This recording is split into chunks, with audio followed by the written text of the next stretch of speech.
السلام علیکم ورحمۃ اللہ وبرکاتہ۔ محترم بھائی، ظہر کی نماز سے پہلے اور بعد والی رکعتوں کے متعلق سوال کر رہے ہیں کہ جی یہ جو 12 رکعتوں والی فضیلت آئی ہے کہ ظہر سے پہلے 4 اور بعد میں 2، تو کہتے ہیں ظہر کے بعد 2 کے علاوہ مزید 2 رکھتے ہیں، اس کے متعلق اصل بھائی کا سوال ہے۔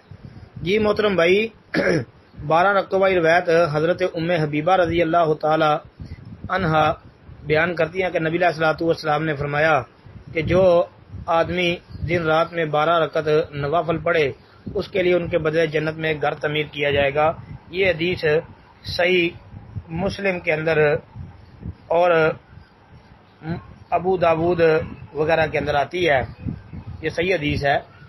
اس کے علاوہ جامع ترمذی وغیرہ کے اندر اسی طرح کی حدیث ہے، اس میں یہ بات بھی موجود ہے کہ 4 رکعت ظہر سے پہلے، 2 اس کے بعد، 2 رکعت نماز مغرب کے بعد، 2 نماز عشاء کے بعد اور 2 رکعت صبح کی نماز سے پہلے۔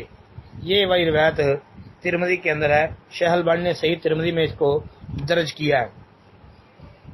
تو رہ گئی بات کہ 4 ظہر سے پہلے اور 2 ظہر کے بعد، اور ظہر کے بعد 2 جو پڑھنی ہے اس کے علاوہ مزید 2 بھی پڑھنے کا کوئی ذکر آیا ہے؟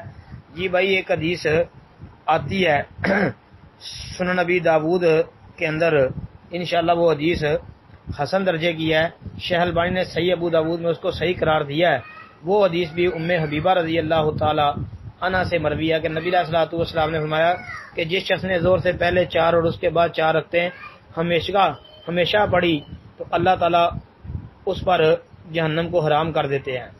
یہ حدیث سنن نبی داود وغیرہ کے اندر موجود ہے، اور امام ابو داود رحمۃ اللہ علیہ نے کتاب الصلاۃ میں اس حدیث کو درج کیا اور اس کے اوپر باب قائم کیا ہے، ظہر سے پہلے اور اس کے بعد 4 رکعت نماز پڑھنے کا بیان۔ جی تو بھائی، ظہر سے پہلے اور ظہر کے بعد 4 رکعتیں پڑھنا یہ ثابت ہے جی انشاءاللہ۔ السلام علیکم ورحمۃ اللہ۔